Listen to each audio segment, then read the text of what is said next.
Esto es El Cernidor. Otros ya te contaron las noticias. Nosotros te contaremos la verdad. Conducen Álvaro Alfonso, Amodio Pérez y Horacio Lampariello.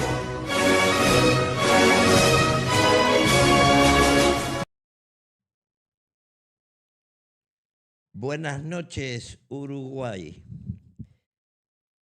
Con la presencia solamente hoy de Horacio Mario Lampariello, la asistencia técnica de Javier Caraballo, un rocoso, por la roncos, Héctor Amodio Pérez, se pone en marcha el cernidor número 233, correspondiente al día 9 de octubre del año 2025. Durante estos días que he estado de vacaciones, yo había cargado las baterías a tope y me da la impresión que como las garrafas de supergas, cuando las cargan demasiado tienen alguna falla. A mí me afectó la garganta, un lindo resfriado. Muy bien. En el cernidor del pasado día 4 de septiembre, dije que el 27 de mayo de 1972, por la tarde, nos reunimos en el cuartel Florida Adolfo Bassen Alanís, Rodolfo Wolf Valente y quien les habla, para tratar la propuesta de Adolfo Bassen Alanís, que era entregar la cárcel del pueblo de la calle Juan Polier, la única que quedaba en esos momentos, para evitar una matanza inútil. Dije también que al día siguiente del 27 de mayo comenzará la historia de la traición de Amodio Pérez. Historia que el MLN se vio obligado a escenificar para justificar la debacle de una organización que se creyó invencible y que sin embargo fue desmantelada en pocos meses. El MLN supo siempre que la idea de la entrega fue de Bassen Alanís, por la sencilla razón de que Bassen así lo reconoció siempre. A tal punto que Julio Marenales, quien se jactó públicamente de ser el promotor de mi condena, lo reconoció en el programa Cantando las 40 de Gerardo Tagliaferro. Se equivocó el compañero, dijo Marenales, refiriéndose a Bassen, lógicamente. A mí me condenaron. No había tenido nada que ver. Me condenaron a muerte. Y a Bassen lo perdonaron. ¿Por qué? Para justificar la condena contra Amodio Pérez. Más adelante, cuando la responsabilidad de Bassen trascendió en la interna, porque Bassen lo ventiló a todos los niveles, es más, el día 15 de junio me dijo, negro, buscate la vida, porque yo ya asumí la mía, pero el cabeza de turco sos vos. Entonces, como ya dije, más adelante se dirá que la condena nada tuvo que ver con la caída de la cárcel, sino que era por otros motivos, como haber salido a la calle a detener a integrantes del MLN y por haber escrito en el mismo Florida un manuscrito que Federico Fasano se negó a publicar si no quitaba los nombres de los políticos que habían tenido relación con el MLN, cuando el mismo Fasano pudo comprobar que varios de los detenidos antes que yo, entre ellos Piri Bude, Rosenkopf, Bassen y Manera, ya los habían relacionado. Javier va a ponerles la portada de Mate Amargo del día 16 de mayo de 1973, en el que Fasano expone una de las varias versiones acerca de la entrevista que mantuvo conmigo en el Florida a finales de septiembre de 1972. En la página 12, que es la imagen siguiente, del libelo del MLN, se publica una nota del diario Acción, vocero oficial de Jorge Valle en ese momento, que en el año 1972 hizo causa común con Wilson Ferreira Aldunate para intentar fundamentar la supuesta condición de traidor que se me había adjudicado. Ambos, Jorge Valle y Wilson Ferreira Aldunate, contribuyeron a elevar a la categoría de héroe nacional a un personaje como Federico Fasano, que bien supo aprovechar el respaldo que le dieron, pero que el paso del tiempo lo ha puesto en su sitio, porque ya todos conocemos la catadura moral de Fasano. Dijo Acción, está publicado en esa página, que en mi comparecencia ante la prensa el 8 de mayo de 1973, yo no sé si ustedes recuerdan, pero el 8 de mayo de 1973, el general Christie decidió que debía presentarme ante una comisión del Senado y ante la prensa para desmentir las versiones de que yo ya no estaba en el Uruguay. Esa noche, Christie pretendió que yo leyera un comunicado del MLN, un comunicado contra el MLN, que yo me negué a leer. Le dije a Trabal que venga él y lo lea. Bueno, dijo Acción que en mi comparecencia ante la prensa el 8 de mayo de 1973 manifesté que estaba condenado a muerte, lo cual era de público conocimiento. Dice Acción que la condena obviamente procede de sus ex compañeros del MLN, donde se considera a Amodio un traidor. Continúa, por lo que se sabe, Amodio ha colaborado con las Fuerzas Armadas proporcionándoles valiosísima información. Entre esos éxitos se incluye el descubrimiento de la famosa cárcel del pueblo. Ya se hace eco de una mentira. Continúa la nota de Acción. Importantes dirigentes de la sedición fueron detenidos una vez que Amodio comenzó a colaborar con las Fuerzas Armadas. Esta es otra de las mentiras. Cualquiera puede comprobarlo. Bassen, Manera, Marrero, Rosenkopf y Piris Budes fueron detenidos casi 20 días antes que yo.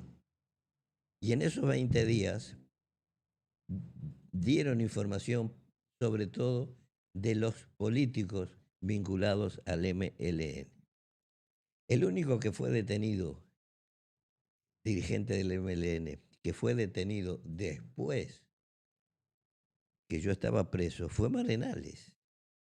Y fue porque el capitán Aguirre Garay lo confundió con Engler. Y Engler tenía inmunidad, al igual que Martínez Platero, porque Engler formó parte de las negociaciones secretas entre los presos del MLN y los mandos durante la llamada tregua iniciada el 15 de junio y que finalizó el día 7 del mes de julio, cuando el MLN presentó su contrapropuesta. Mujica, que había ascendido porque no quedaba casi nadie, fue entregado por Lucía Topolansky. Es público, es notorio. Y Sendik fue abatido porque un cañero que convivía con él fue detenido en una plaza cercana por el FUSNA, que fue la unidad que lo detuvo y que mantuvo el tiroteo con Sendik en la calle Sarandí, concretamente en el número 229 de esa calle. Continúa Acción. Sí se sabe que en momento de su arresto, Amodio ya había sido expulsado del MLN. Esta es otra falsedad. Nunca fui expulsado ni dado de baja. No se atrevieron. También dice Acción que el libro que escribió Amodio contiene críticas y ataques hacia el MLN y que se escribió en connivencia con algunos oficiales. Este es el bulo, el rumor que hicieron correr políticos y miembros del MLN para descalificar lo que yo decía en ese manuscrito. En la página 14, que es la tercera imagen, se entrevista a Fasano. Y ahí se dice que Fasano habría participado en una reunión a la que concurrieron altos oficiales, empeñados, según Wilson Ferreira Aldunate, en plantear una conjura contra las instituciones. Esta es otra mentira. Y Fasano lo sabe. Se reunió pura y exclusivamente conmigo. De altos oficiales no había ninguno. A no ser que se refirieran que anduviera Grignoli por ahí, que era muy alto, pero era teniente. En fin. También dice Ferreira Aldunate que el sábado 30 de septiembre de 1972 hice entrega al coronel Trabal de la copia de ese documento, o sea, el manuscrito, que es una de las 19 copias que Fasano reconoce que hizo y distribuyó entre miembros del sector político.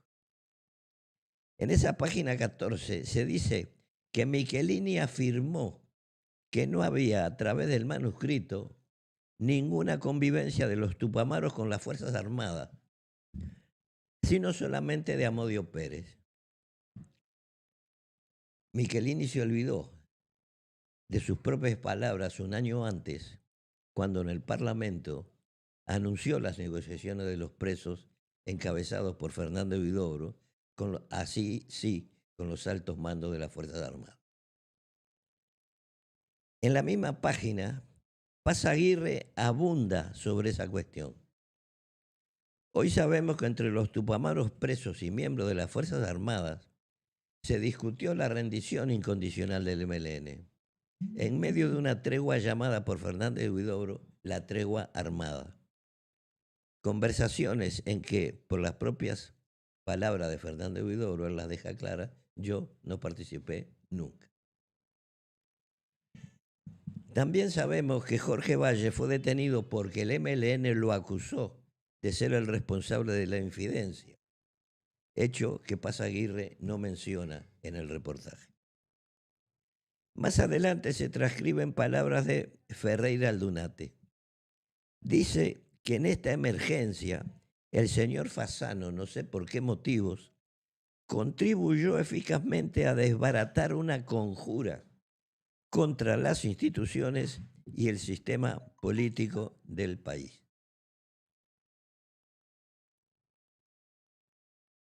Ferreira Aldunate miente, o mentía, mintió, porque se reunía con Fernando Huidobro en la casa de Arturo Dubra padre, ex legislador, sabiendo que Fernando Huidobro estaba preso, que entraba y salía del cuartel acompañado por el capitán Calcaño y que actuaba como emisario de Trabal para que Ferreira Aldunate fuera la cabeza civil del golpe bueno que se estaba tramando.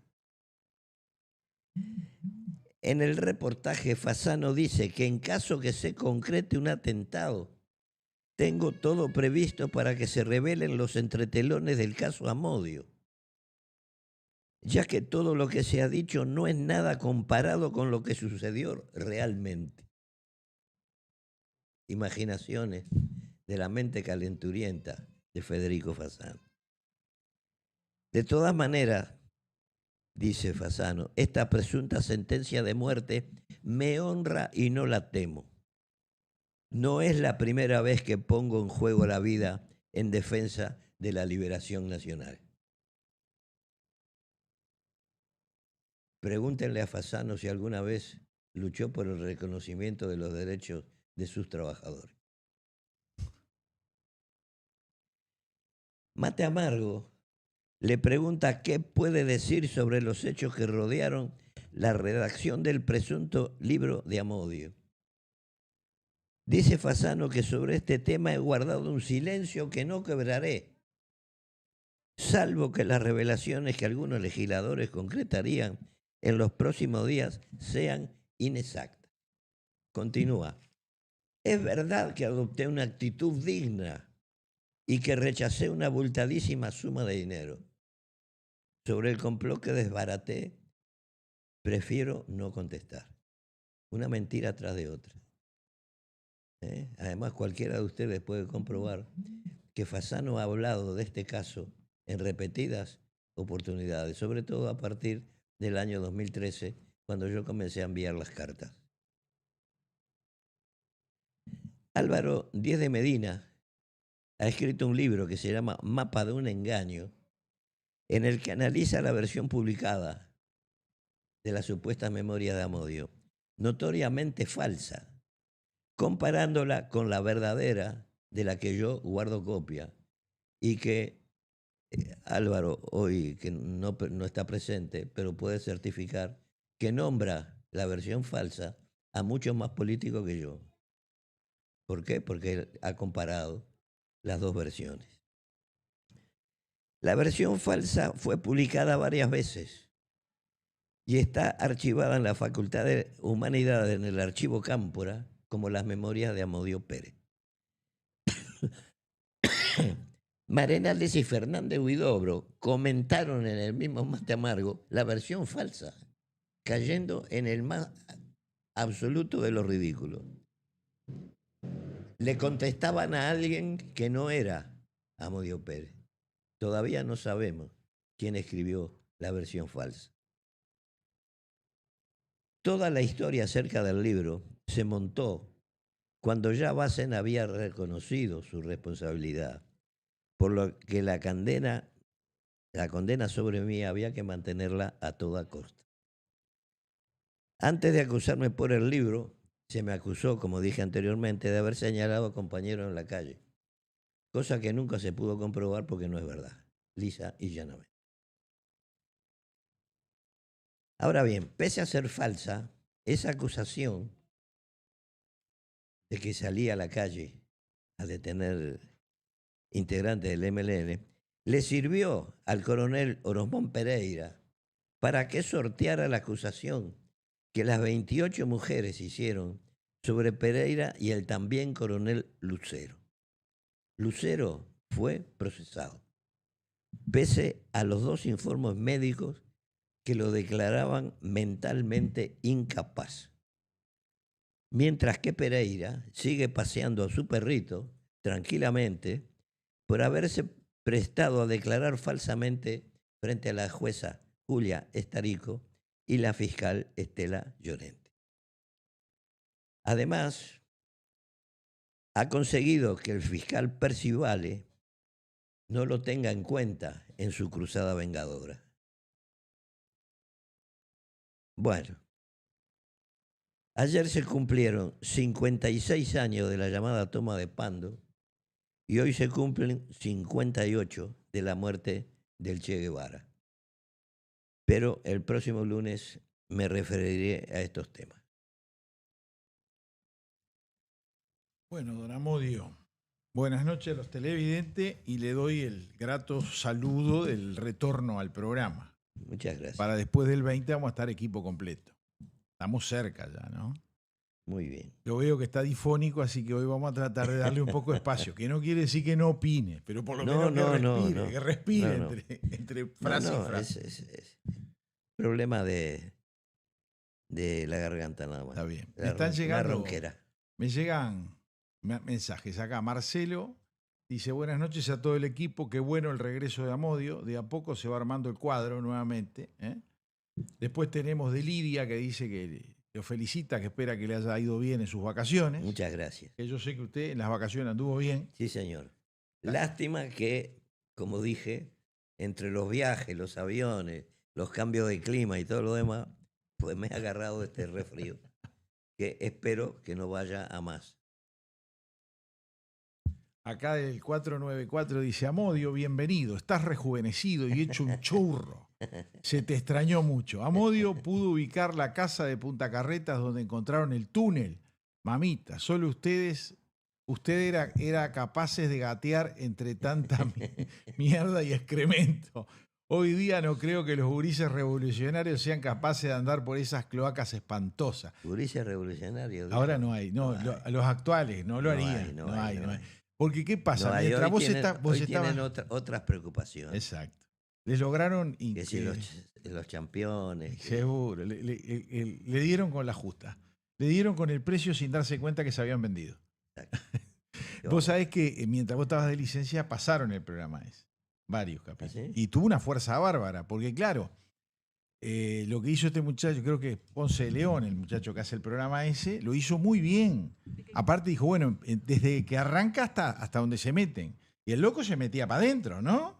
Y la verdad, o eran todos chiquitos, ahí no entraba ninguno grande, ¿no? No, se entraba gateando. Pero gateando y pequeñito tenía que ser, porque los espacios estaban reducidos. Sí. Bueno, hubo un compañero, el gordo Benigno, que en el túnel cuando nos fuimos en Punta Carreta, se quedó atrancado en la salida. Pobre hombre.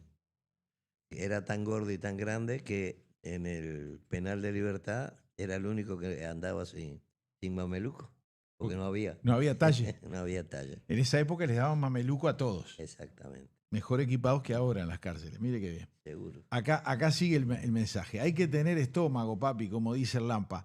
Una duda importante. Recién dijo que la cárcel del pueblo de Juan Polié era la última de las cárceles del pueblo, que no había caído aún. Mi duda es, ¿había más cárceles del pueblo además de la de Juan Polié? Sí. Había. Hubo una en la calle Constitución, donde estuvo Bardesio.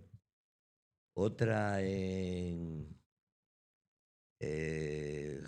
Damaso Antonio Larrañaga, la vieja Avenida Centenario. Correcto. Allá al final, muy cerca delante de la arena. Y hubo otra en la calle Goraceros, que es donde se hizo la reunión de la noche del 16 de marzo, en la que Fernando Huidobro y Raúl Sendic coparon la dirección del MLN. Mirá. Acá dice, esa ronquera se cura fácil, grapa miel con limón y jengibre, caliente en el microondas 1 minuto y matona caliente, dice. Después dice, ¿qué opina Amodio del comando Tacuara y otros comandos que han hackeado a la mitad de las oficinas públicas de Uruguay? BHU, Ceibal, DNIC, y le agrego Buquebús. Marchó Buquebús hoy. Hoy marchó Buquebús. Y el tema del Banco Hipotecario del Uruguay es grave. Yo no entiendo nada de ese tipo de delitos. No sé cómo se realizan, pero hay gente que sabe cometer delitos de esa manera. Y antiguamente íbamos con una pistola en la mano y asaltábamos un banco. Hoy le venden al banco la información que el banco tiene acumulada, se la roban, después se la venden, en fin. Sí. Es una nueva forma. Nuevas técnicas. Exactamente. Bueno, acá dice... Está. Podrían haber empezado sus acciones terroristas hackeando oficinas públicas y pidiendo rescate económico, ¿no? Dice. Es lo que hacen. Es lo que hacen, ¿no? Claro. Y después acá al final dice, lo hacen empezaron haciéndolo con particulares. Claro. Le robaban los archivos de la foto, por ejemplo. A un hijo mío le robaron todo el archivo fotográfico y tenía que pagar no sé cuántos miles de euros para que se lo devolvieran. Así que se quedó sin la foto. Sí, no había otra. Bueno, todo este mensaje es del 494 que termina diciendo saludos y los extrañamos en serio. Una admiradora de Amodio. Cierra el título. Bueno. Bien. Sigamos. Pablo, buenas noches. ¿Pueden ampliar dónde ver el programa de las cloacas? Gracias. Creo que es el programa de... el que hace la construcción, la refacción de las casas. No me acuerdo en qué canal lo está pasando ahora. Creo que el 4 es. Si no me equivoco es el 4. Que bueno. Hay uno de los capítulos, les estaban refaccionando la casa en Punta Carretas, golpean una pared, el piso y aparece una tatucera adentro de un armario. ¿Ah? Y ahí le vino la curiosidad, entraron a picar. ¿No te acordás qué calle era? No me acuerdo de la calle, vos, ¿eh? No me acuerdo. Ahí, lo que pasa es que lo vas a poder ver ahora que volviste al país, ¿no? Que te pegaste el retorno. Esa zona de Punta Carreta cercana al penal, era muy apreciada porque sabíamos que la única forma que nos podíamos ir de ahí era a través de un túnel. Entonces se intentaron muchísimas, muchísimas. Lo que pasa es que se fueron dejando de lado porque, bueno, algunos eran verdaderas obras de ingeniería.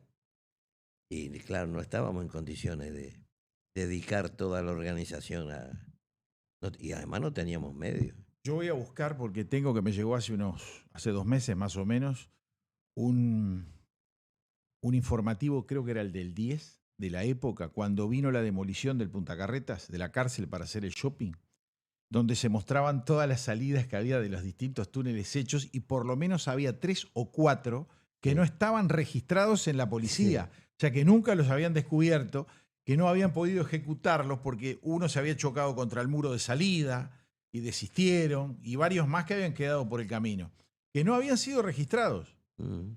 que los encontraron cuando demolieron porque empezaron a ver caños, Sí, yo o fui. sea, huecos que salían a la calle, ¿no? Sí, una vez también se habló de unas habitaciones o cubículos secretos. Yo fui a verlos y creo que eran las celdas de castigo que tenían los presos comunes. Ujú. Estaban bajo tierra, por Está supuesto. bien, acá Marcelo nos dice, ¿en cuál estaba secuestrado Pellegrini? Dice, ¿en cuál cárcel del pueblo? Bueno, Pellegrini fue un caso especial.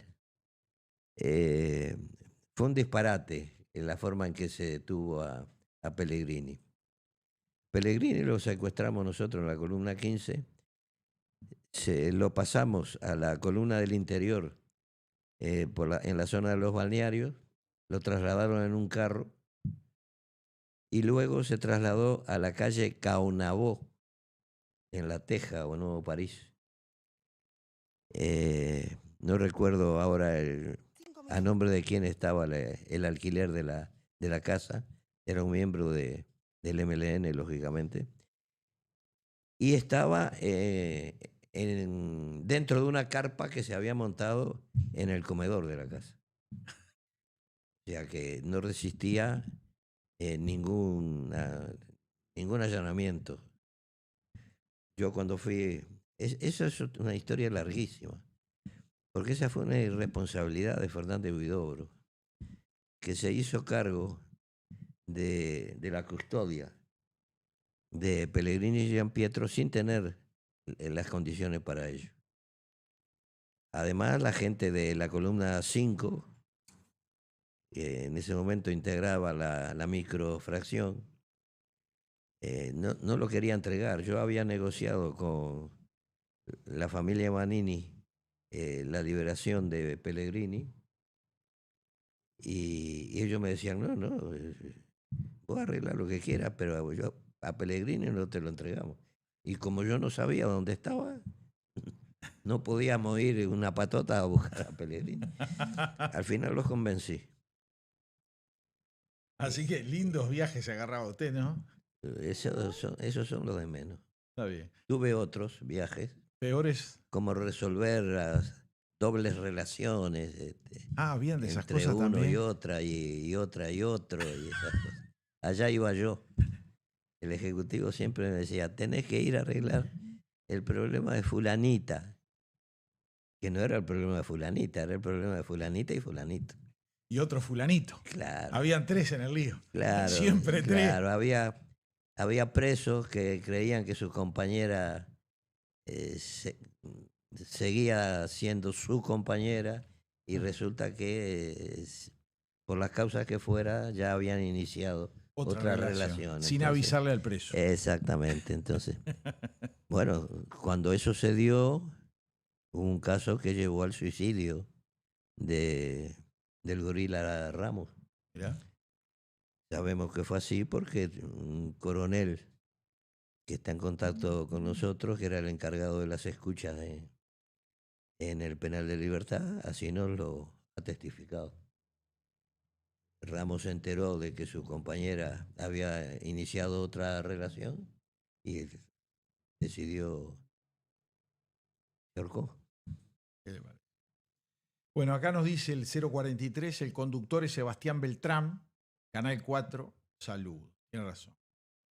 El 069 dice, buenas noches, bienvenido, les escribo desde El Dorado, Las Piedras, Canelones, Sandra Dos Santos. A ambos, señor Héctor Amodio Pérez y Horacio Lampariello, se extrañó Amodio, dice, los felicito, siempre los tengo presentes. Nos repite el 749, que es Sebastián Beltrán, el del programa. Puede ser calle Solano García, me dice acá Pablo, en Solano García, que estuviera la tatucera.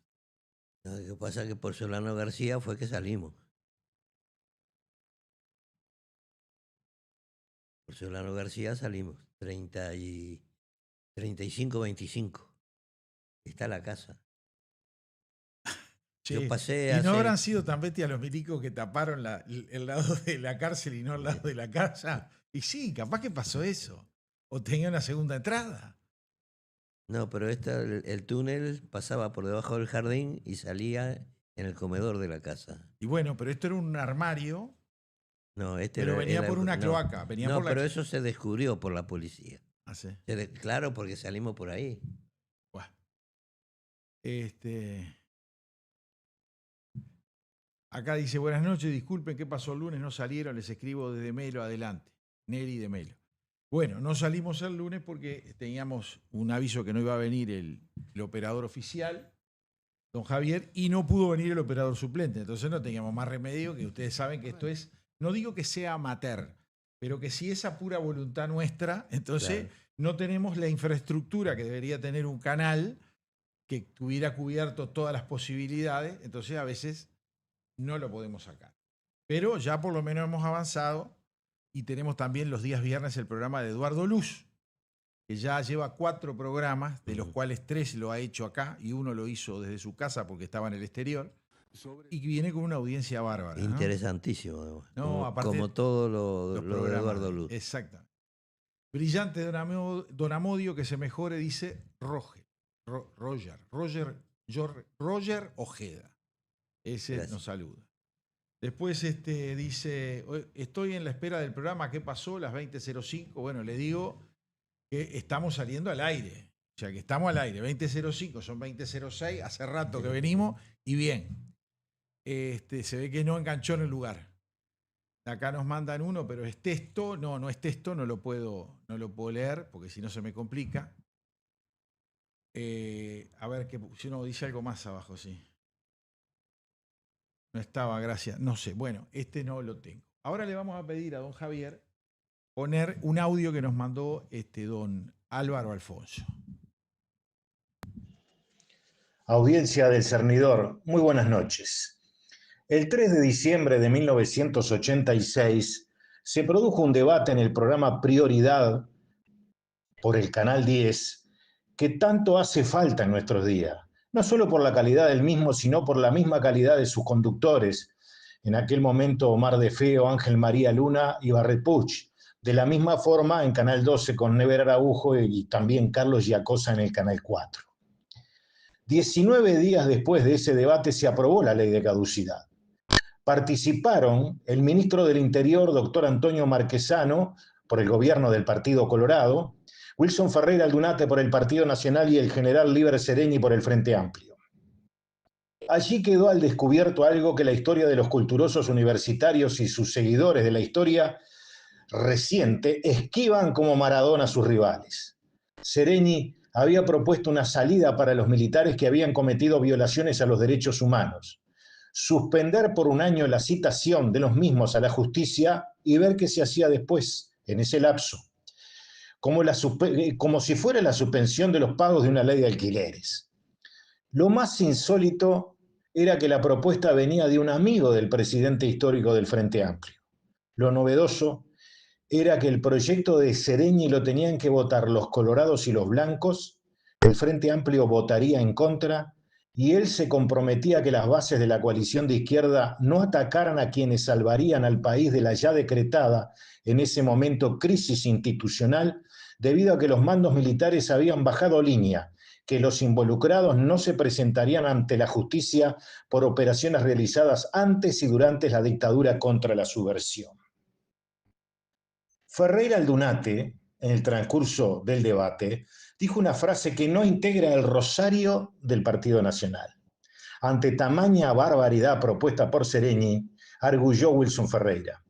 A veces aparecen como bobos ante la opinión pública aquellos que asumen las responsabilidades ante el país. Tan homenajeado Wilson, pero muy poco escuchado. Es difícil localizar un presupuesto u otro proyecto con beneficios para el país que el Frente Amplio haya votado. La ley forestal, la ley de zonas francas, la ley del marco regulatorio energético, la ley de puerto, la ley de inversiones, más reciente la ley de urgente consideración y la ley de la reforma de la seguridad social. Y hay muchas más. Los blancos no aprenden más. Para el votante de la calle, ese que cada 5 años renueva la confianza, no entiende estas posturas. Votar en general la iniciativa es muy difícil tragarlo. Parece que no les alcanzó la sopa a lo blanco. El Frente Amplio bajó a Arasatí y creó un engendro sobre la situación del servicio del agua potable a Montevideo que este muchacho, secretario de la presidencia, apellido Sánchez, calificó como esperanza. Y la única esperanza es que llueva, si no la zona metropolitana corre peligro nuevamente de quedarse sin agua. También bajaron un proyecto de infraestructura para la circulación vial de la zona metropolitana en forma insólita, que había dejado pronto y listo para llevar adelante el ahora senador Falero, entonces ex ministro de Transporte y Obras Públicas. Y salió el hombre, si algo faltaba, ¿no? Salió el hombre Massa de la Cueva, descrito perfectamente por el filósofo y ensayista español José Ortega Gasset hace casi un siglo. Fernando Pereira, en Acción, su filosofía de Massa, cree que somos todos ignorantes. ¿Los blancos no leen? En las últimas semanas, este malintencionado y mentiroso, en todas sus intervenciones públicas, dijo: en este caso nos tocó gobernar en un país con serias restricciones, producto de un pésimo gobierno de la calle Pou. Nadie se hace cargo de las deudas que nos dejaron. Gobierno sin timón. Las respuestas de la dirigencia del Partido Nacional son muy timoratas.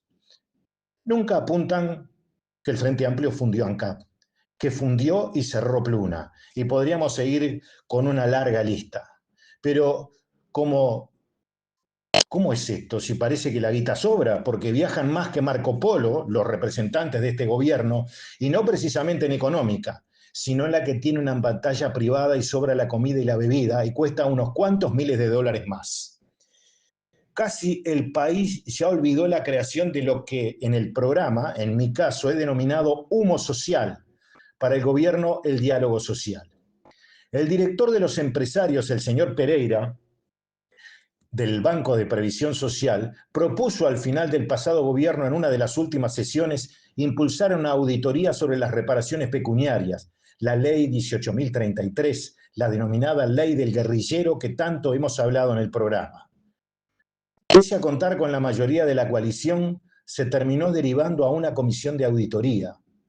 Esta, dentro del BPS, hizo un informe que no correspondía. Y claro, ahora con mayoría del Frente Amplio y representantes del MPP, mayoría en la interna de la coalición, está enterrado el pedido. El entierro para el BPS es grande. Usted del otro lado de la Cámara y todos los uruguayos ponemos 60 millones de dólares por año para el pago de estas reparaciones que llegan individualmente a unos 1.700 dólares mensuales por persona. Las preguntas para el Massa, Fernando Pereira, son: en la Comisión de Humo Social, porque iban a tratar el tema del Banco de Previsión Social para hacer variados cambios, ¿se tendrá en cuenta este asunto? ¿Se dejará sin efecto el decreto de Tabaré Vázquez que la administración anterior no borró del mapa? Y hasta ahora nadie ha explicado por qué. ¿Hasta cuándo la ley 18.033 seguirá dando pacientes cobradores al impulso del supermercado comunista llamado Crisol? Producto del decreto de Tabaré Vázquez y la ley de la vida, hoy un 20% de los que reciben el pago no son precisamente los titulares que fueron habilitados cuando se votó la ley 18.033. Nos reencontramos en cualquier momento. Bueno, retornamos. Aquí Álvaro hace referencia al libro de Ortega y Gasset, La rebelión de las masas. Sí.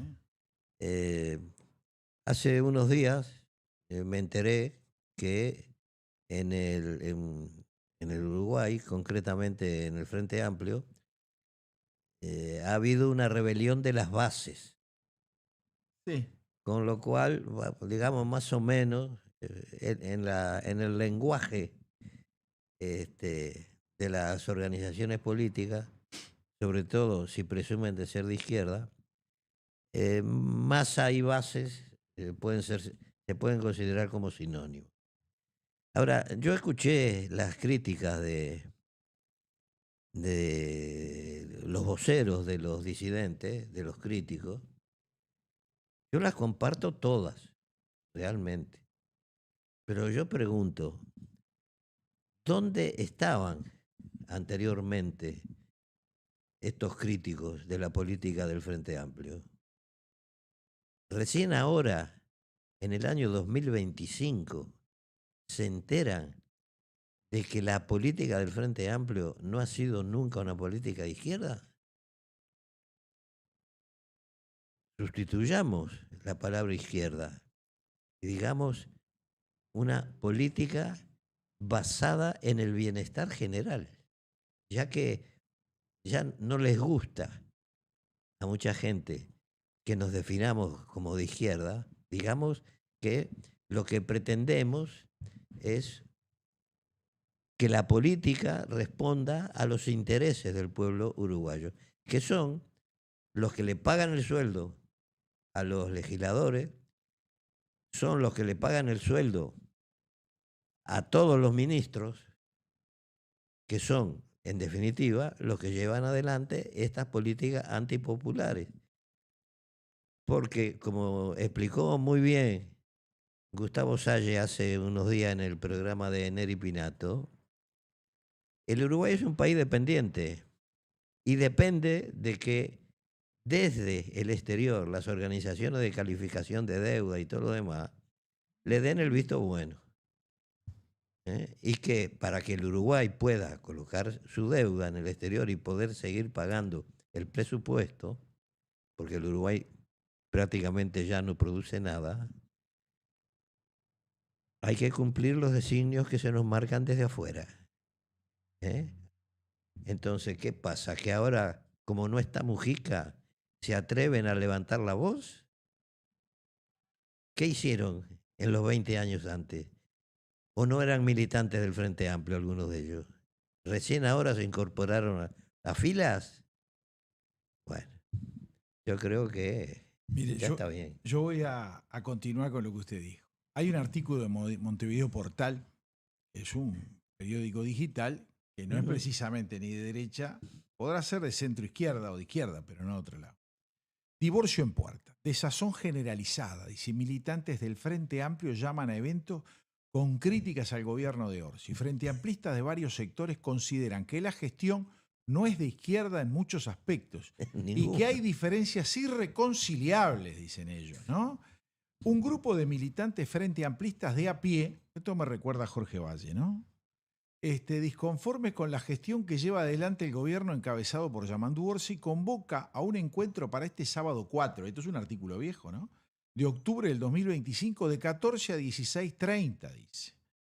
¿No? Pero un poquito me cajó por publicidad arriba. Bajo la consigna Frente Amplistas tenemos que hablar por un Frente Amplio con el corazón a la izquierda. De acuerdo, dice, con lo que le dijo a Montevideo Portal Enrique Ortega, uno de los integrantes de la coordinadora que hoy nuclea a 80 personas, o sea que tampoco son tantos los que salen a quejarse, dice que se juntaban entre 100 y 200 personas.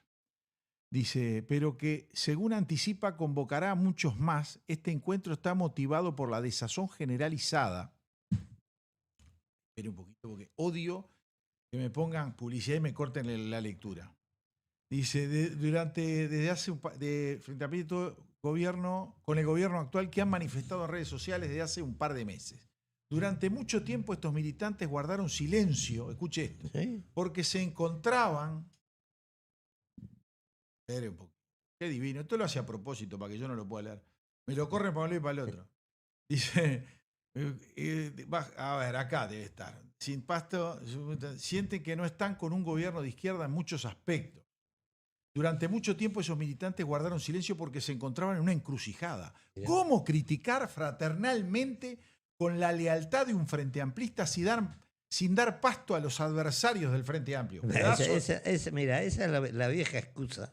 No, Esa es la vieja no, excusa, pero no es la excusa. Es para no hacer la crítica interna. No, pero esa es la excusa del guampudo. ¿Cómo voy a decir que soy guampudo? Dijo. Si ya soy guampudo. Ya sé que soy guampudo, pero me tengo que callar porque si no me van a criticar. Esa es la crítica del guampudo, porque otra cosa no es. Esa es la vieja táctica que se empleó en el MLN, lamentablemente, desde el 22 de diciembre del año 1966 en adelante. Cuando la crítica afectaba a determinados dirigentes, la crítica se soslayaba. ¿Eh? Esa es la verdad, por un lado. Y por el otro, precisamente, la hipocresía. Ustedes agarran los documentos del MLN y se habla del valor de la crítica y la autocrítica como única herramienta superadora. ¿Eh? Yo creo que eso es así. Que sean 80, que sean 100 o que sean 200, yo no lo valoro numéricamente. Creo que depende de la razón de los argumentos que esgriman. Pero le voy a decir una cosa. Ellos pidieron hacerlo esto en el local de la Huella de Serengni. Y el Frente Amplio se los negó. A la Huella de Serengni no. Lo hicieron en una coordinadora, en un local Frente Amplista, que por supuesto que no tiene la misma imagen que hacerlo en la Huella de Serengni, la sede central del Frente Amplio. O sea que Pereira, que es el presidente, te encajó un boleo en el tuje y te lo aguantaste calladito la boca. Porque después sigue. Con respecto a la política exterior, este grupo de militantes piensa que los gobiernos de izquierda de la región, como Colombia, Brasil y Chile, no cuentan a Uruguay como un posible aliado para oponerse al abuso imperial. Esto de llamar guerra o conflicto a un genocidio nos duele en lo más profundo, ilustró Ortega en referencia a la postura diplomática de Uruguay con respecto a lo que ocurre en Israel y Palestina. En materia de gestión económica hay la lectura de que en el gobierno hay una falta del sentido de urgencia y una falta de cierta audacia para hacer cambios en política económica. Y acá voy a agregar algo que no lo dice el artículo. Este es el primer presupuesto que no es que a un organismo como la Universidad de la República no le aumente el costo inflacionario. O sea que si yo te doy el costo inflacionario de los últimos 5 años, técnicamente te estoy dando el mismo presupuesto que te di hace 5 años atrás en el gobierno de la calle Pou. No, te dan menos que eso. O sea, no te dan el costo inflacionario, te dan menos plata todavía. Y los tipos se callan la boca. El primero que lo escuché denunciarlo al exdiputado Luz. Clarito, que conoce mucho porque es grado 4 de constitucional, ¿no? En la Facultad de Derecho. Entonces el hombre dijo que él no entiende cómo puede ser que haya gente que se lo diga por abajo, pero no se anima a decirlo afuera y gritarlo. Decirle, vos, pero nos estás dando menos que lo que nos dio la calle Pou. Esa es la excusa. Esa es la excusa, mira. Cuando en la muerte de Ronnie Escarcela, a manos de integrantes del MLN que estaban alineados con la política del MPP en su lucha por apoderarse de las tierras que el Movimiento por la Tierra de Raúl Sendic estaba llevando adelante,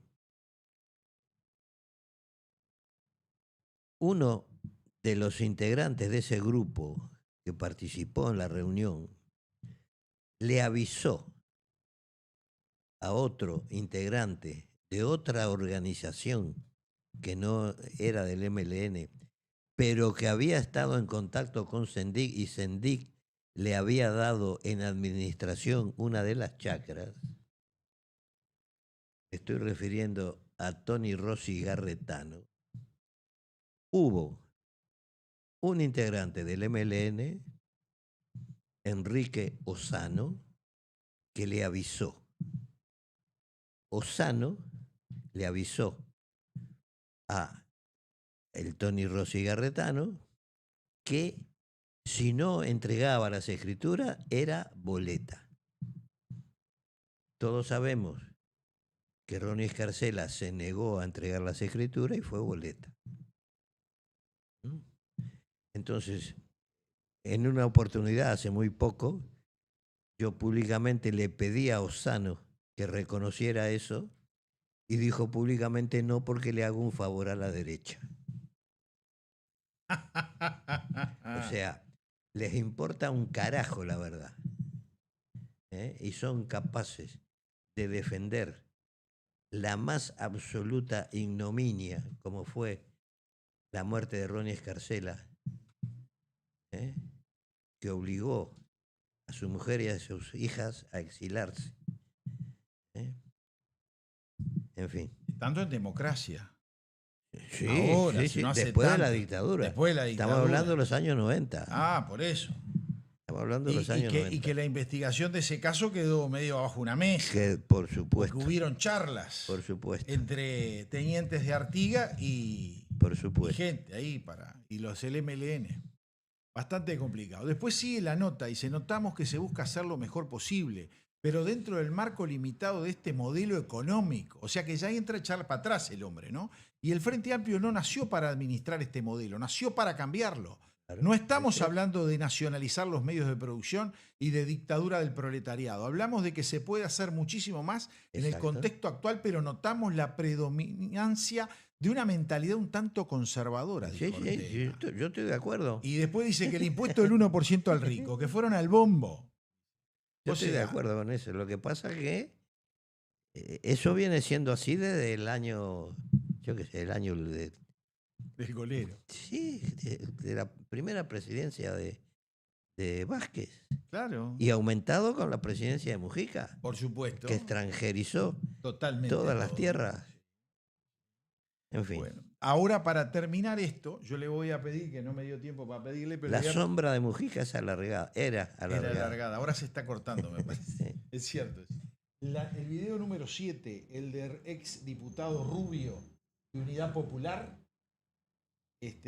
donde están reclamos de militantes del FA al gobierno, ¿no? Bien, eso lo tenemos que ver ahora, cuando él lo ponga, porque va a ser el complemento de esto. O sea, después que sale esto, siempre hay gente que va a rapiñar voto por ahí. Y está en su derecho, porque lo hace democráticamente y es interesante. Rubio, que fuera diputado por Unidad Popular, y mandó un mensaje directamente a esos militantes. Y lo vamos a escuchar ahora. Sé que hay muchísimos compañeros frente amplistas que no pueden creer lo que está pasando. Nosotros no nos debería asombrar la política que lleva adelante el gobierno del presidente Yamandu Orsi. Lo dijimos en campaña electoral. Era la continuidad del modelo neoliberal que venían aplicando los gobiernos anteriores. Pero en realidad nunca pensamos que fuera a ir tan lejos, porque no solamente continuó el mismo modelo, sino que lo profundiza cada día. Hay hechos que son brutales, ¿no? Viene de las Naciones Unidas con la presentación de un instituto de estudios de la Universidad de Florida a cargo de la reacción más fuerte, de los reaccionarios más impresentables de América Latina. Un instituto para promover las políticas neoliberales, de la mano de Guaidó, de Macri, de Almagro, de el presidente de Colombia que llevó adelante, Álvaro Uribe, los escuadrones de la muerte. Esto es lo que trae el presidente Orsi, entre comillas, progresista. No, esta es la política neoliberal más feroz que nos ha tocado vivir en este país, más feroz. Es la continuidad de las políticas anteriores. Y sé que hay muchísimos compañeros frente amplistas que no pueden creer lo que está pasando. Se sienten tristes, con bronca. A ellos les decimos, ustedes, compañeras y compañeros, no fallaron. Ustedes han sido militantes fieles, pelearon por un cambio para sacar la derecha del gobierno. Hoy se encuentra que la derecha sigue en el gobierno. Los convocamos a ustedes a sumar fuerzas para ser solidarios con Palestina, para decir que este pueblo no siente lo que dice el presidente de Naciones Unidas y para reforzar, para recuperar, para fortalecer un proyecto de izquierda en este país. Bueno. Ya hay coincidencias con Rubio, evidentemente. Pero vamos a lo mismo. Yo sé que la Unidad Popular ha sido crítica con la política del Frente Amplio, pero yo pienso que no lo suficiente como para condicionar desde la interna la política entreguista de los gobiernos del Frente Amplio, fundamentalmente la presidencia de Mujica. Es así, es así. Estoy de acuerdo. Aparte, te voy a decir algo más. Pereira y el Frente Amplio, con toda esta vorágine que salieron a gritarle el tema del presupuesto y todo el tema de la plata, salieron a hacer impulsar una marcha por Palestina, de apuro, porque con eso los calman. Claro. O sea, les dan caramelito podrido a ver si los calman, ¿no? Pero precisamente agarran de bandera un caso como el de Palestina, que es el que ofrece menos posibilidades de demostrar que la política del Frente Amplio es una política de izquierda. Porque, vamos a ver, desde mi punto de vista, Israel se ha excedido en las represalias, pero hay que tener en cuenta que ha sido una represalia que responde a un ataque que recibió anteriormente. ¿Qué esperaban? Era como cuando nosotros hicimos el 14 de abril. ¿Qué esperaban los que lo llevaron adelante? ¿Que la policía se quedara cruzado de brazos? ¿Qué esperaban? Tirándole cohetitos a Israel, secuestrándole secuestrándole a su población, torturándolos y matándolos. ¿Qué esperaban? Entonces, es lo que menos ofrece posibilidades para reivindicar una política de izquierda, es lo que agarran. No, señores, vamos a la economía. Vamos a las reformas sociales que hay que llevar adelante. Vamos a poner el dinero donde hay que ponerlo. Empiecen por rebajarse los sueldos. Sería una muy buena medida que los diputados y senadores del Frente Amplio propusieran medidas de reducción de los salarios. Porque es absolutamente injusto que un miembro de un partido que se dice popular viva espléndidamente a costa de sus compatriotas. Y eso es lo que hacen. Sobre el final, si quiere, le meto un videíto de los que ganan ¿Cómo no? los políticos profesionales de Suiza. Y acá salen todos para el Palacio y se armó un lío bárbaro. Pero tengo algunos mensajes. Dígale. Dice así Jorge, dice, qué alegría ver a Modio, se le echaba de menos. Y dice, el FA dejó de ser de izquierda cuando llegó al gobierno y probó el gustito de la guita. No, antes. ¿Ah, sí? Yo creo que antes, porque si no, no llegaba al gobierno. Mirá. Y mi último voto al FA fue en el 2005, dice. Ahí tiene alguien que cuando vio cómo gobernaron salió para el otro lado. Es como Felipe González. Después de la muerte de Franco y la transición democrática y todo lo demás, Felipe González llegó a la presidencia del gobierno español porque no solo abandonó sus ideas marxistas, como dijo, sino que fueron él y Santiago Carrillo a prometerle a los Estados Unidos que no iban a tomar ninguna medida que cambiara el statu quo europeo. O sea, España iba a ser una república más en el contexto europeo. Iba a entrar en la OTAN, pero hay que reconocer que si España no hubiera entrado en la OTAN, hubiera quedado fuera de la Comunidad Económica Europea, que es la Comunidad Económica Europea, o sea, el dinero de los otros países que rodean, que forman Europa, los que posibilitaron el desarrollo de la España que es hoy. Claro.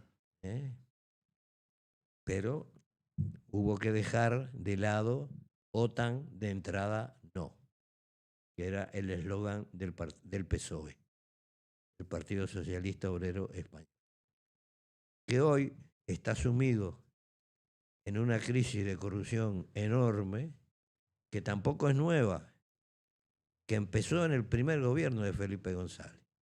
con el tema de la basura. Por lo visto la basura es un negocio Redituable, tremendo, redituable. tremendo. Te voy a decir algo.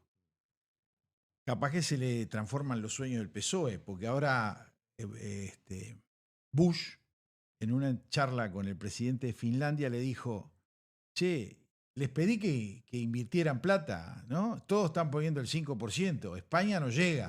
¿Por qué no se lo sacan de la OTAN? Dijo, y lo dejamos afuera, ¿no?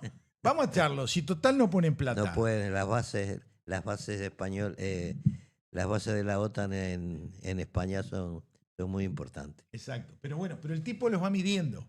Fíjate vos que ahora el tema Palestina, el gran héroe termina siendo Donald Trump, pero reconocido no por Israel solo, por Hamás, por el grupo terrorista de Hamás, porque son terroristas esos tipos no son palestinos, son terroristas, son anormales. Los otros palestinos quedan dominados y abrazados por culpa de esta gente, ¿no? Y terminan reconociéndole. ¿Y cómo los maneja? Hay un chiste que ahora no lo tengo acá, si no lo ponía, en donde cómo se negociaba con Hamás. Entonces lo llamaba Bill Clinton y le decía, conversemos. Y del otro lado le decían, los voy a matar a todos. Aparecía otro, el último que estuvo antes de este hombre, el gringo ¿cómo que se llama? Ah, no, ese Osama Bin Laden, no, él. No, Obama. Obama, y le dice, negociemos. Y le dice, no, les voy a tirar bomba por todos lados. Y así siguen los demócratas, y apareció Donald Trump que le dijo, los voy a exterminar a todos. Negociemos, dijeron los de Hamás. Porque es así, ese tipo de gente no piensa de otra forma. Y yo no estoy a favor de la guerra. Y creo que Donald Trump tiene montaña de errores. ¿Está bien? Con el tema de los inmigrantes a la bolsa. Porque una cosa es el inmigrante que es un delincuente, que está para la joda, que no aporta. Ese tenés que sacártelo de arriba, pero no en Estados Unidos, te lo tenés que sacar en todos lados, incluido Uruguay. Ahora, el problema es que vos no podés ir y barrer gente, porque el tipo es un inmigrante. Que todos los inmigrantes son lo mismo. Son delincuentes. Exacto. Es la minoría el delincuente que genera que parece que sea una gran cosa. Eso es una gran diferencia que yo tengo. Pero bueno, yo ahora tengo varios mensajes y sigo. El 001 dice, quisiera saber si Amodio estuvo en Bella Unión siendo guerrillero. No estuvo. Muy bien, ya contestamos. Lo más lejos que llegué fue Paysandú. Fui a hacer un contacto por encargo de Raúl Sendic con el Bocha Solsona. Fui en un ómnibus a Paysandú, hice el contacto, tomé el ómnibus siguiente de Paysandú a Montevideo, y cuando llegué a Montevideo Sendic me dijo, ya, pero vos sabés que entonces tenés que volver otra vez, pues entonces me subí al ómnibus que tenía siguiente. Era bastante obediente. Hice 4 viajes a Paysandú. Y no te agarraron. No sé si sirvió para algo. Ese mensaje lo mandó la terminación 001. El 990 dice, viéndolos hoy en vivo, un poco desfasado por tareas en casa y los extrañé el lunes pasado. Saludos. Muy bien. El 383 dice, ahora sí nos está viendo. Era el que nos había dicho que no estábamos al aire. Y yo dije, yo estoy al aire, acá estamos al aire. Y ahora íbamos a ver un tema que yo quiero difundir, que es, esperen un poquito que lo tengo que agarrar porque no quiero errarle el bizcochazo de meter la pata. Acá está. Usted se acuerda y conoce al señor Sergio Molaguero. Sí, señor. El señor Sergio Molaguero fue quien fuera secuestrado por ustedes, ¿no? No, perdón, le estoy cargando un muerto que no era. Que era la gente de Vázquez Chico, ¿no? Del Perro Vázquez, ¿no? El OPR 33. Muy jovencito. Sí. Yo no sé si no era hasta menor, o tenía 18 años, 19 años, 20 años tendría. Sí, era muy joven. Sí. Pero más de eso no tenía. Hijo de un industrial zapatero en la ciudad de Santa Lucía. De Ceral. Exacto. Y él, cuando lo liberan y las fotos de él son realmente muy dolorosas porque se ve que lo hicieron pasar un hambre majestuosa, peor que estar en el África en las peores condiciones. Y él había sacado un libro en su momento que era Conocer la verdad, la historia de mi secuestro. Porque él se tomó la capacidad de anotar todo. Cuando lo liberaron del secuestro, estuvo anotando y con la memoria fresca recorrió todos esos días de cautiverio que fueron una montaña de días, ¿no? Yo no recuerdo exacto, pero No fueron, no sé si 200 y pico días o 300 No días. recuerdo. No pero fue algo recuerdo, descomunal. No recuerdo, la verdad. Entonces él saca una actualización del libro, con algunas ampliaciones, algunas correcciones, y está haciendo una preventa de la nueva edición de Conocer la verdad de mi secuestro por Sergio Molaguero, que yo le voy a... Está pasando abajo el pie el teléfono de Sergio Molaguero, que es el 094-662701. Repito, 094-662701, para que aquellos que quieran reservar el libro en una preventa, lo pueden reservar y él lo va a tener en consideración porque no va a sacar una tirada muy grande, me dijo. Va a estar en el orden de los 500 ejemplares, capaz que puede llegar como máximo a 1000. No va a salir en las... Creo que no va a salir en las librerías en un principio. No lo va a distribuir. No, aparentemente lo que va a hacer en un principio es la preventa. Ajá. Lo va a difundir y aquellos que lo quieran lo van a poder obtener, porque dice que se lo están pidiendo el libro. Entonces está haciendo una reedición ampliada. Yo leí la versión anterior, Ajá. me la envió Ajá. cuando yo volví en el 2015, que fue cuando yo conocí a Sergio. Está bien. Sergio ha estado con nosotros cuando todavía teníamos la audición en la 30. Es verdad. Y es un hombre que ha aplicado una filosofía muy particular. No les guarda rencor. Lo ha dicho públicamente. A sus secuestradores, a sus torturadores, porque la verdad que Salió jodido el hombre. la forma en que lo tuvieron, el MLN nunca la llevó, nunca la practicó con sus secuestrados. Pero la situación de Molaguero fue tremenda. Aparte era el hijo de un empresario. Sí. Que mire que las malas lenguas dicen que el gran problema era que ese empresario le estaba haciendo mucha fuerza en la plaza. A Funza. A Funza. Y en Funza... Y los miembros de la OPR, muchos de ellos provenían de Funza. Exactamente. Entonces estaban enojados porque este hombre le hacía una competencia bárbara vendiendo zapatos, ¿no? Y todo lo que era zapatillas y championes. Sí, y todo yo eso. me acuerdo, los zapatos Ceral eran eternos. ¿No? Sí, los zapatos Ceral eran justamente que le sí. competían. Y como le competían, querían que el tipo pagara el impuesto revolucionario. Entonces, como el hombre lo que hacía era competirle y trabajar y vender y generar empleo en Santa Lucía. Nosotros fue Tabaré Rivero, que tuvo una idea. Los Ceral tenían un defecto, que la suela era muy dura y patinabas.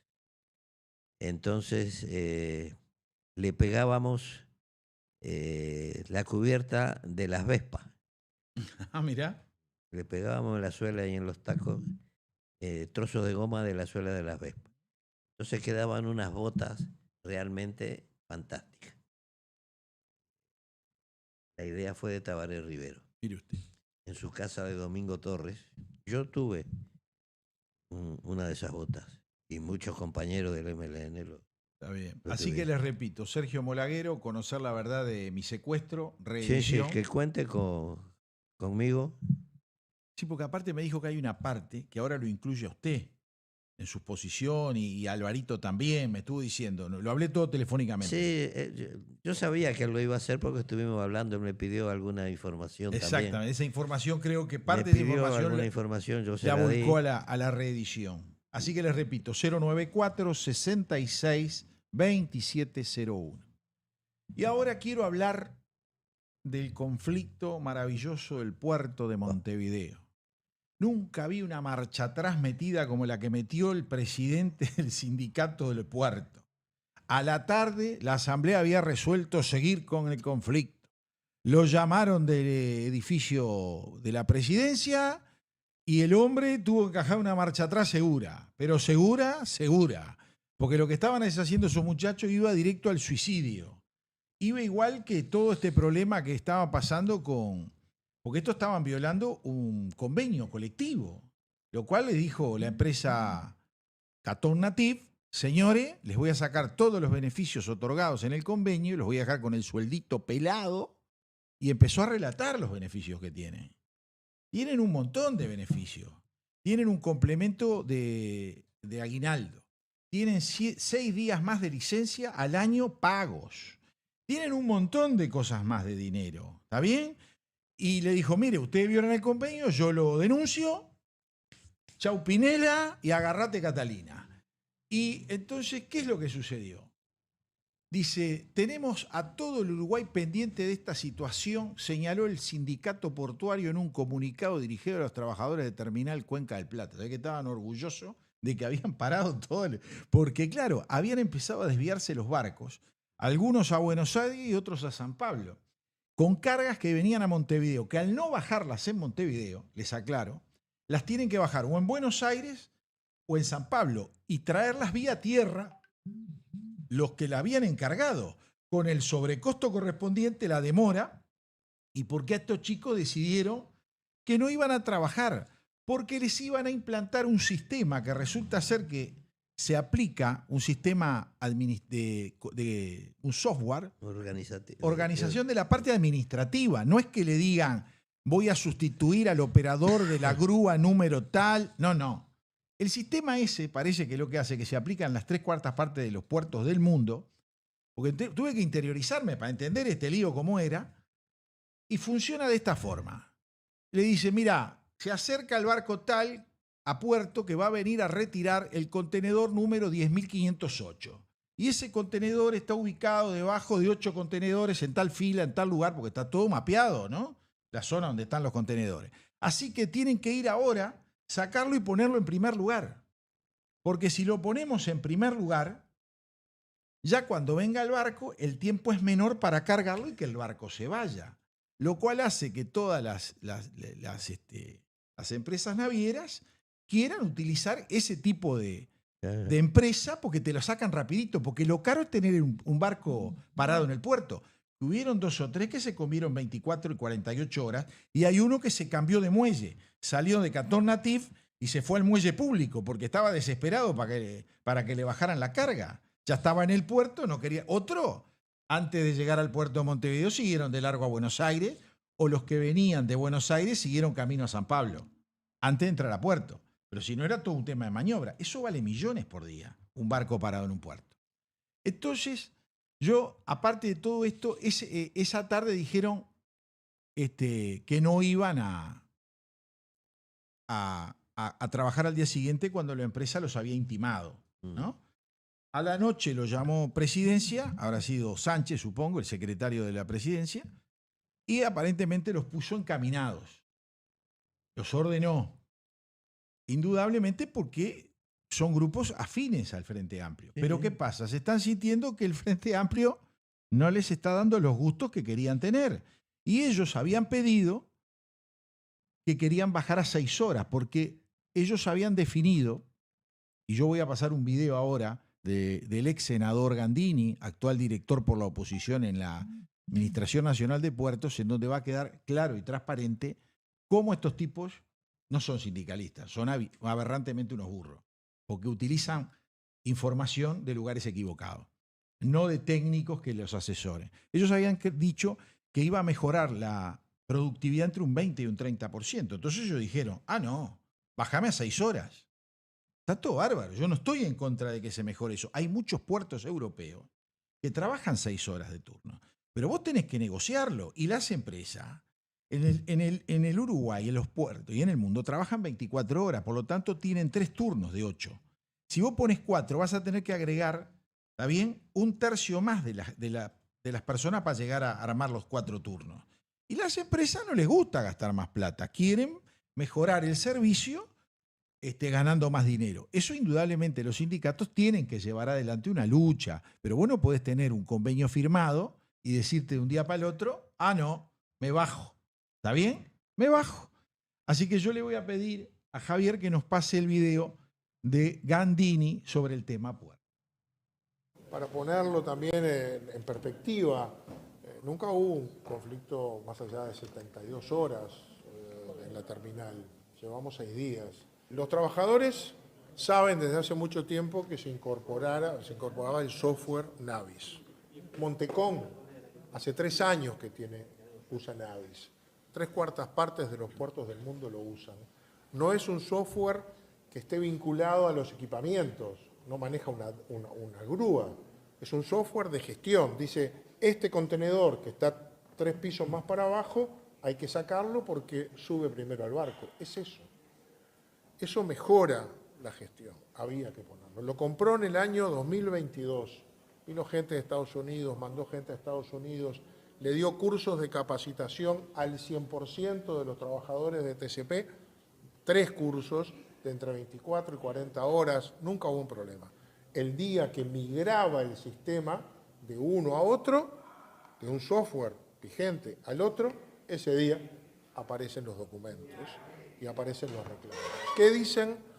Dicen que hay que pasar a pedir trabajar de 8 a 6 horas porque el ChatGPT les informó que con este nuevo sistema, Navis, la empresa va a tener un 20% más de productividad. Increíble, pero es así. Y a partir de ahí dicen, tenemos que pasar a trabajar 6 horas. O sea, en el puerto se trabaja 365 días, 24 horas. Esto quiere decir que hay que incorporar un turno más, 4 turnos de 6 horas. Inviable. Saben que es inviable. Sorprendió a todos. Bueno, ¿qué hay atrás? Y yo no lo sé, la verdad no puedo presumirlo, pero fue sorprendente un conflicto de tantos días, tan importante, por un tema que parecería no ser razonable. Bueno, don Amodio, señores televidentes, yo me voy a detener en un solo punto. En el informe que le hacen al Poder Ejecutivo y a la empresa para pedirle las 6 horas, dice que ellos consultaron a la inteligencia artificial, el chat GPT, para decirle cómo tenían que hacerlo. Y como el chat GPT le dijo que iban a mejorar un 20%, ellos entendían. A ver, muchachos, toda la inteligencia artificial comete 70 errores cada vez que le preguntas algo. Lo tenés que... Hoy estuve usándola yo y le estaba preguntando por una revista que se publicó en este país hace unos cuantos años, entre el 94 y el 2000, y me decía que había sido publicada entre el 94 y el 96. Le dije, no, es hasta el 2000. Ah, perdón, tiene usted razón, del 95 al 2000 iba del número tal a tal. O sea, la obligás a buscar un poquito más. Y estos muchachos hacen un informe. Yo me acuerdo en la época de Antel, que yo estuve en Sutel, en la fundación de Sutel, este negocio, por ejemplo, se reclamó mucho que las operadoras de las centrales telefónicas, que fueron históricas, que ellas tenían beneficios porque trabajaban con vincha, también eso se hiciera a las operadoras de los call centers que tenía Antel, el 123, el 122, en donde vos hacías trámite por teléfono. Entonces, el tanto tiempo estar frente a una pantalla y con una vincha te llevaba a un nivel de riesgo muy alto. Para conseguir los informes se buscaban los técnicos que hicieran los informes, no buscabas a un chanta que te dijera, sí te enfermas de esto y te enfermas de lo otro. Vamos, muchachos, esto es espantoso. Si el sindicalismo sigue con ese perfil, lo único que logran es hundirlo. Y yo creo que la organización sindical como tal no solo es necesaria, es muy importante para la empresa y para los trabajadores, pero no pueden ser tan obtusos. Esa es una crítica mía, exclusivamente mía. Yo lo que pienso es que estos malos dirigentes sindicales están desacreditando la labor sindical. Están obligando a los directivos de las empresas que presionan de esa forma a emplear la fuerza. Porque lo que dijo la empresa, como antes habían dicho las pesqueras, señores, quedan todos fuera, les pagamos el despido y contratamos a gente nueva, es una posición de fuerza. Por supuesto.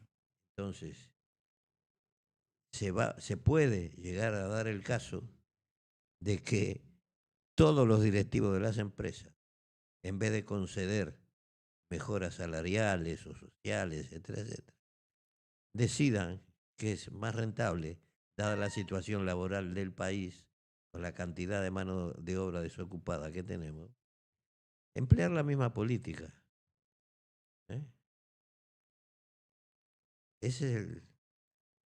Estamos ante una situación completamente nueva. Entonces no podemos seguir empleando las mismas armas, por llamarle de alguna manera a la lucha sindical que utilizábamos en los años 50 o 60. ¿Eh? La correlación de fuerzas hoy es otra. Y tienen que empezar por ver eso. Es lo que pienso. Coincido con usted 100%. Ahora vio que el tema de la enseñanza en el Uruguay es un tema que viene jodido hace unos cuantos gobiernos Por atrás. supuesto. Y Ahora, es la causa de muchos de los males actuales. Exactamente. Ahora, escuché una entrevista que le hicieron en Canal 4 a Pablo Caggiani sobre el tema de la educación y la ANEP y cuál es el criterio que se lleva adelante para que la gente pase de año, desde la escuela al liceo y al bachillerato. Y yo voy a pedir que escuchemos esa entrevista, que la va a pasar ahora y después la vamos a comentar, porque ahí se transparenta la posición, el espíritu de Caggiani. Es un espíritu muy complicado. Para mí pensar, capaz que lo entendí mal al hombre y el hombre está en lo cierto, ¿ah? Pero él plantea como que la educación antes apuntaba a favorecer a un grupo social específico y que perjudicaba al resto, con lo cual yo no coincido. Pero él dice que para evitar eso hay que hacer lo que él dice ahora que hay que hacer. Y lo vamos a escuchar. Pero no es que ahora no se pierde por falta. No habrá que empezar a ajustar eso, decir, che, antes cuando yo estudiaba, insisto, parezco un veterano hablando, pero no hace tanto tiempo. Pero bueno, tenías una determinada cantidad de faltas para el año. Y si llegabas a un determinado momento, te contabilizaba las llegadas tarde. Y si vos llegabas a un momento del año que las llegadas tarde llegaban a un determinado nivel, decías, che, no me puedo dormir más porque pierdo el año. ¿No es mejor, digo, poner una sanción entre comillas, digo, pero que se contabilice la falta o la asistencia como algo necesario para poder avanzar? Lo que pasa es que eso está asociado a un sistema que tenía que seleccionar población para que llegaran los mejores a lo universitario. Entonces era parte de la dinámica del sistema. Cuando los países van corriéndose hacia la lógica de que la educación es un derecho y que hay un conjunto de años que son obligatorios porque son los que entendemos, no son obligatorios porque sea arbitrario, sino que son los que entendemos que te permiten adquirir los saberes y el conjunto de cosas que pasan en el sistema educativo para tener un ejercicio de la ciudadanía que tiene que ver con el siglo XXI. Los sistemas cambian a pensar cómo protegen la trayectoria. Entonces, las lógicas de penalización, ya sea porque faltás o porque te portás mal o porque no estudiaste para alguna cosa, no son las lógicas que habiliten a tener una mejor relación con lo educativo. Bueno, don Amodio, ¿quiere empezar usted? Yo creo que Caggiani habla de más o habla sin conocimiento. El antiguo sistema educativo uruguayo estaba basado en premisas de humanismo, solidaridad, etcétera, etcétera. En ese sistema de enseñanza que formaba ciudadanía, incluso había una materia que se llamaba educación ciudadana en enseñanza secundaria, que hablaba de las obligaciones y de los derechos de los ciudadanos. Eso formó una generación de la cual yo creo que formé parte, que fue una generación con espíritu crítico, lo cual no quiere decir que siempre acertáramos en la crítica, pero que nos hizo comprender algunas necesidades del Uruguay y quisimos llevarla adelante por medios equivocados. Hoy lo que se está buscando se ha abandonado el estudio de las humanidades y lo que se está buscando es mano de obra para llenar las necesidades del mercado. Yo creo que una cosa no es incompatible con la otra. Creo que se pueden formar personas para ocupar las nuevas realidades laborales, al mismo tiempo que se pueden formar ciudadanos con espíritu crítico, abierto, etcétera, etc. Y no tener una población mayormente analfabeta, como ha dicho la señora esta fiscal especializada en homicidio. Y ese es un problema que el Frente Amplio tuvo como bandera. Educación, educación, educación, dijo Mujica. Después dijo que los sindicatos había que cargárselos a todos. ¿Por qué? Porque también hay que reconocer que muchas veces los sindicatos no buscan el interés general, sino que buscan el interés particular de sus dirigentes. Yo creo que es inadmisible que un dirigente sindical sea un rentado, que cobre un sueldo por trabajar en pro de sus compañeros de laburo. Creo que es inmoral y que está llevando a todas estas inmoralidades de coches de lujo, de corrupción de los dirigentes, algunos de los cuales realmente dan vergüenza ajena, ¿no? Que gente que se proclama dirigente, luchadores sociales, vivan a costa del trabajo de sus compañeros. ¿Quiere que le diga algo de eso, chiquito?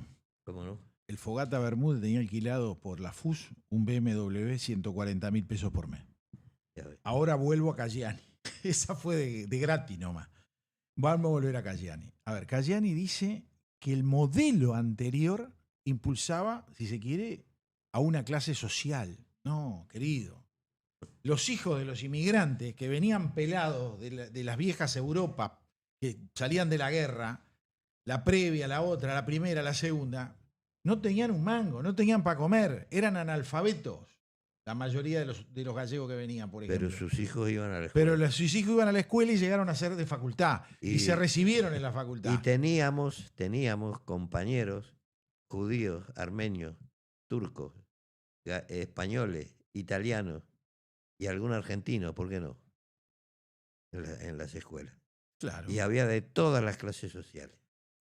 Y yo sabes que tengo una diferencia contigo. Vos decís que ellos quieren conseguir la mano de obra, ¿no? Solo eso apunta. No, yo creo que ellos lo que quieren conseguir son votos. Quieren que la gente, sin saber, se reciba de algo, de sociólogo, de abogado, de esto, de aquello, y van a decir, pero viste, te recibiste de universitario gracias a nosotros. Bueno, seguinos votando. Porque esto no les da más que para eso. Ese es otro métier. Otra visión, sí. Otra visión. Pero mire que esto no la hacen tan rebuscada. Ahora yo le voy a pedir a Javier pasar. Tenemos 2 videos. Vamos a arrancar con porque la Intendencia arranca y está inventando cómo mejorar su recaudación, la Intendencia de Montevideo. Entonces ha puesto en 7 avenidas o calles, ha puesto carteles que se van a multar automáticamente esos lugares donde ya estaba marcado no detenerse. No solo no estacionar, no detenerse. Y uno de los lugares es la calle Colonia entre Arenal Grande y Fernández Crespo, que es una locura porque está la DGI, está el BPS, de un lado el BPS a la derecha y a la izquierda la DGI. Hay muchas veces que tienen que ir al local justamente de BPS de ese lado, a lo que llaman el local nuevo, y vos tenés que bajar al viejito lo más cerca posible para que entre. Entonces están pidiendo que por favor, no, ellos siguen que lo van a cobrar, lo van a multar. Pero también van a empezar a multar prontamente, porque ya lo están probando, el tema del solo bus, lo que es la parte donde solo deben transitar los ómnibus. Y yo le voy a pedir que nos muestren el video donde están ya instaladas las cámaras y cómo es que es el negocio. Bueno, muchachos, están prontas las cámaras para arrancar a multar. Ya están colocadas ahí. Este es el enano donde va toda la info para la Intendencia. Está Palatesco de la Intendencia. Y hay como 10 coches acá ya. Con las cámaras y parece que le van a poner a todos. El que anda en el carril del solo bus, págate. Marchó a la B a partir del 10. Bueno, como verán es a partir del día de mañana. Que parece que lo va a correr un poco. No sé, no lo tengo claro esa parte. Pero en un principio estaba a partir del 10. Pero ahora se las voy a hacer más fácil. Yo no estoy en contra de que los ómnibus vayan por un solo carril y tengan preferencia en ese carril de ir solos. Ahora aclararon que dicen que si uno tiene que doblar a la derecha, por ejemplo, en una avenida que tiene sobre el lado ese de la derecha, 100 metros te van a permitir entrar. Más de 100 metros te van a multar. Acá hay dos temas que yo tengo críticas. Primer tema, utilizan a las compañías de ómnibus que son privadas, por más que las líneas son públicas, porque si se quiere las extorsionan porque están subsidiadas, el boleto está subsidiado, para que sean el hilo conductor para multar. Yo no tengo muy claro que en el digesto municipal técnicamente se pueda usar ese tipo de instrumento. Pero bueno, supongo que lo habrán cubierto. Esa es la primera crítica. Pero la segunda, que es la más importante, yo estaría de acuerdo en que si uno va por ese carril, lo multen. Pero hay que hacer una cosa, que el ómnibusero no salga de ese carril. Porque cuando los ómnibus, que todo el tiempo salen de ese carril y llevan 2 filas y 3 filas, empiezan a joder a los automovilistas y a los motociclistas que van por los otros carriles. Entonces terminás pasándote a ese carril. Así que, si quieren ser justos y objetivos, ellos van por el solo bus y los demás vehículos por el otro lado. Pero cuando ellos salgan de ahí, a no ser que tengan que rebasar a alguien por algún accidente, que no rebasen, que se queden uno atrás del otro, sin chaporoto. Porque ellos, los omnibuseros, lo que hacen es rebasarse para robar el pasaje en la siguiente parada. ¿Está bien? Cuando van las líneas en competencia, las distintas compañías de transporte público. Entonces vos los ves que andan haciendo carreras. Y ni hablemos de lo que es Avenida Giannatasio y lo que es Avenida Italia. Yo creo que multar es una función de la policía de tránsito, no las empresas de ómnibus. Bueno, eso era la gran duda que tengo. Por eso, ¿no? Yo creo ellos van a argumentar que eso lo van a estudiar. Es un derecho y una obligación de la Intendencia. Ahora, utilizar a las empresas de transporte, por las razones que sea, que en el fondo es para reducir costos, porque lo que tendrían que hacer, poner personal a controlar, que pongan algunos de los integrantes de la sección de cultura de la Intendencia, que hay como no sé cuántos, y 200. No, 2.500. Bueno. Es un disparate. Bueno, que los pongan a controlar el solo bus. Es así, es tal cual. Pero aparte, es lo que yo te estoy diciendo. Yo estoy de acuerdo en que vayan solo ellos por ahí. En Brasil tienen murito para no salir. Vas adentro un muro. Porque ese es el tema, que salen a robar viaje. Y cuando salen a robar viaje, se rebasan. Los tenés que ver las maniobras que te hacen. Y no estoy hablando de los taxistas. Estoy hablando solo de los choferes de ómnibus, que son muy parecidos a los taximetristas. Y soy crítico en eso. Pero bueno, es lo que hay. Y ahora yo le voy a pedir, para hacer algo medio risueño, comparar el Uruguay de hoy con la Suiza de hoy. ¿Está bien? Hay un video que me llegó que está divino, porque va a mostrar, cuando decimos que el Uruguay es caro, la argumentación y la fundamentación de por qué somos caros. $5.000 es el sueldo mínimo mensual en Suiza, 580 es el sueldo mínimo mensual en Uruguay, y hoy vamos a comparar los precios del supermercado. Leche larga vida de litro y medio, $2,20, mientras que si hacemos el cálculo a litro y medio en Uruguay, $2,75. Harina 4 ceros, $1,40 en Uruguay versus $1,26 en Suiza. Un paquete de fideos, acá $2,39, en Uruguay $2,20. Carne picada al medio kilo, $10,60 en Suiza versus $5,5 en Uruguay. Aceite de oliva de esta misma marca que venden en ambos países, $10,36 acá, $16 en Uruguay. Nescafé Gold, $11,25 en Suiza versus $15 en Uruguay. 50 sobres de té, $3,14 en Suiza, $4 en Uruguay. 6 huevos, $4 en Suiza versus $3 en Uruguay. Una Coca-Cola de 600, $1,60 en Suiza, $1,70 en Uruguay. Mermelada, $1,50 en Suiza versus $3 en Uruguay. Tomate en frasco de vidrio, $4,40 en Suiza, $3,80 en Uruguay. Lata de atún, $2,45 en Suiza, $2,60 en Uruguay. Botellita de Corona, $2,90 versus $2,50. Kilo de manzana, $1,20 versus $2,60. Kilo de banana, $1,20 versus $1,60. Y esta fue la comparación de un supermercado promedio de Uruguay contra un supermercado promedio de Suiza. Obviamente hay lugares más baratos y hay lugares más caros en ambos países, pero es un promedio. Si les interesa este tipo de comparaciones, no se olviden de dejarlo en los comentarios. Bueno, ¿cómo la vio? Cuénteme, ¿cómo está España en precios? Bueno, está más cara en relación a años anteriores, pero con relación al Uruguay, evidentemente tiene algunos aspectos que la diferencian claramente, ¿no? Es más Yo, barato allá que acá. sí. Bien. Ahora, hay una situación que yo quiero tocar porque es una cosa que se ha hablado durante varias oportunidades, que es lo de la jornada de 6 horas. En España hay una empresa, un supermercado de nombre Mercadona, en el que sus trabajadores trabajan 6 horas, todos. Tienen participación en las ganancias. Para eso, la empresa tiene convenios con sus trabajadores en los cuales los trabajadores ponen de sí todo. En la atención del cliente es tan diferente la atención que recibís en Mercadona como o en Carrefour, por ejemplo.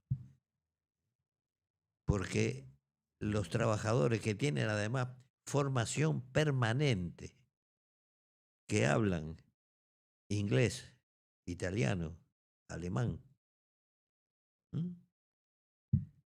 Ganan muchísimo más desde el primer día que el salario mínimo interprofesional, tienen 14 pagas y tienen participación en los beneficios y trabajan 6 horas. ¿Eh? Eso que se dice, no, 6 horas no podemos porque hay que aumentar la productividad. Mercadona lo lleva adelante. ¿Eh? En Mercadona te soluciona todos los problemas. Vas a un supermercado con un billete de 100 euros y te ponen pegas porque no tienen cambio. En Mercadona te lo buscan. Y te atienden y te piden disculpas porque te hicieron demorar. Entonces, son cosas de cómo se encara la función de las empresas también. Yo veía a las cajeras. Aquí las cajeras te tratan con un mal humor tremendo. Parece que molestaras. Si pagás con tal billete o con otro, nunca tienen cambio. Te miran con mala cara. En Mercadona no. Da gusto ir a Mercadona. Lo digo yo, que siempre he realizado las compras hogareñas. ¿Eh? Y saben, los que me escuchan y que han pasado por España, que no estoy exagerando absolutamente nada. Yo me traje una copia del convenio, porque realmente, desde el primer día, quien entra sin antigüedad gana más que el salario mínimo interprofesional. Estamos hablando de 100 y pico de euros, que no es demasiado, pero es una forma de encarar las relaciones laborales. 1.000 y pico de euros decís que gana. ¿Eh? ¿Cuánto? 1.000 y pico. Sí. Y tienen formación permanente y participación. Y no encontrás un papel tirado en el suelo, en un supermercado. Y el pescado huele a pescado, no huele a pescado podrido. Como huele en otro supermercado. Muy bien, si le parece bien, vamos a leer algunos mensajes porque Bueno. nos aterrizaron y tenemos que irnos. El 494 dice, tocó varios temas porque hacía rato que no leía, ¿no? No es una casa la de Punta Carretas, es un apartamento de un edificio de 2 o 3 pisos y el túnel, la salida hacia el mar, está tapeado, pero bruta obra de ingeniería el túnel, hasta con luz. Es el apartamento de planta baja de un edificio viejo. Después tenemos el 620. Eso seguro que ha sido del MLN. Sí, ¿no? El 629 dice, Cayani festeja la toma de Pando y ni siquiera era embrión en esa época. Pertenece a la herencia Mujica, el cerebro quemado. La decadencia en educación se ve en el Parlamento. Los mayores de 50 años están años luz en esa materia. 1 millón de boletos menos, 35.000 autos 0 kilómetros más, la intendencia te roba, dice. Nicolás dijo, buenas noches, llegué tarde, pero los veo en diferido. Abrazo grande y Amodio, lindo verlo y escucharlo de nuevo. Abrazos para todos. El 333 dice, quiero agregar que el Estado, el Uruguay socio en un 20% de TCP en el puerto. Saludos, es verdad. Sí, eso lo dijo Luz. Lo dijo Luz, sí. Hoy. Exacto. Dice así, el 383 dice, un placer volver a ver a Amodio. Favor poner de nuevo dónde consigo el libro de Molaguero. Bueno, les voy a pasar el teléfono que es el 094-662701. 094-662701. Y si no lo anotaron, no se preocupen, el programa queda grabado. Ustedes lo escuchan de vuelta, lo paran donde quieren y lo pueden ver las veces que necesiten. Este oyente, que yo lo tengo como 506, como un número, ¿no? Landa Piris, dice, buenas noches. No fue el llamado de presidencia lo que originó la marcha atrás del sindicato portuario. Fue el miedo a perder el ventajoso convenio vigente. No comen vidrio. Puede ser, pero le voy a aclarar una cosa. Cuando habían hecho la primera parte de la asamblea, habían definido que no iban a trabajar al día siguiente. A la noche se reunieron de vuelta. Por eso yo arranqué diciendo que tenían una marcha atrás nuevita. La verdad que era esa. El 043 dice, estuvo secuestrado Sergio Molaguero 69 días. Tengo 23 años en este momento. Tenía, dice, 23 años en ese momento. El calzado Seral era muy bueno. Yo usé championes de la firma. Serán son sílabas de los dos hijos del dueño, Sergio y Álvaro. ¿Qué tal el hombre acá? ¿Cómo nos da la información correcta? Y tenemos el 438, último mensaje que leo y nos vamos. Buenas noches. O sea que en el conflicto del puerto el ministro está pintado de trabajo, dice. Bueno, yo creo que sí. Creo que el ministro que pertenece al Partido Comunista no tenía afinidad en ese sindicato y por eso no lo pudo parar antes. Opinión mía, pero muy creíble, les adelanto. Por eso terminó interviniendo la presidencia, porque se ve que las afiliaciones de los dirigentes de ese sindicato son más cercanas a las 609 o socialistas. Yo creo que, y cerramos, que Cayani habla porque no fue Tupamaro nunca, porque no participó en la toma de Pando y porque lo que conoce del relato del MLN es la historia romántica. La toma de Pando fue un desastre, que no terminó peor por esas cosas del destino. Gracias a Dios, digo. No, yo como gracias a Dios soy ateo. Bueno, pero yo que lo busco de vez en cuando. No lo nombra. Lo puede poner con minúsculas. Yo lo pero pongo con realmente, reivindicar a estas alturas la toma de Pando, llamada toma de Pando, además. Que fue un choreo en Pando. Reivindicarla. Sí, bueno, es que fuimos a eso, fuimos a robar los bancos. Bueno, pero le ponen la toma, es como que se quedaron a vivir ahí 3, 4 días, resistieron, atrás de la muralla, yo qué sé. Bueno, ya hablaremos de Pando en el próximo programa. Exacto. Nos despedimos. Hasta el lunes entonces. Esto es El Cernidor. Otros ya te contaron las noticias. Nosotros te contaremos la verdad. Conduce Álvaro Alfonso, Amodio Pérez y Horacio Lampariello.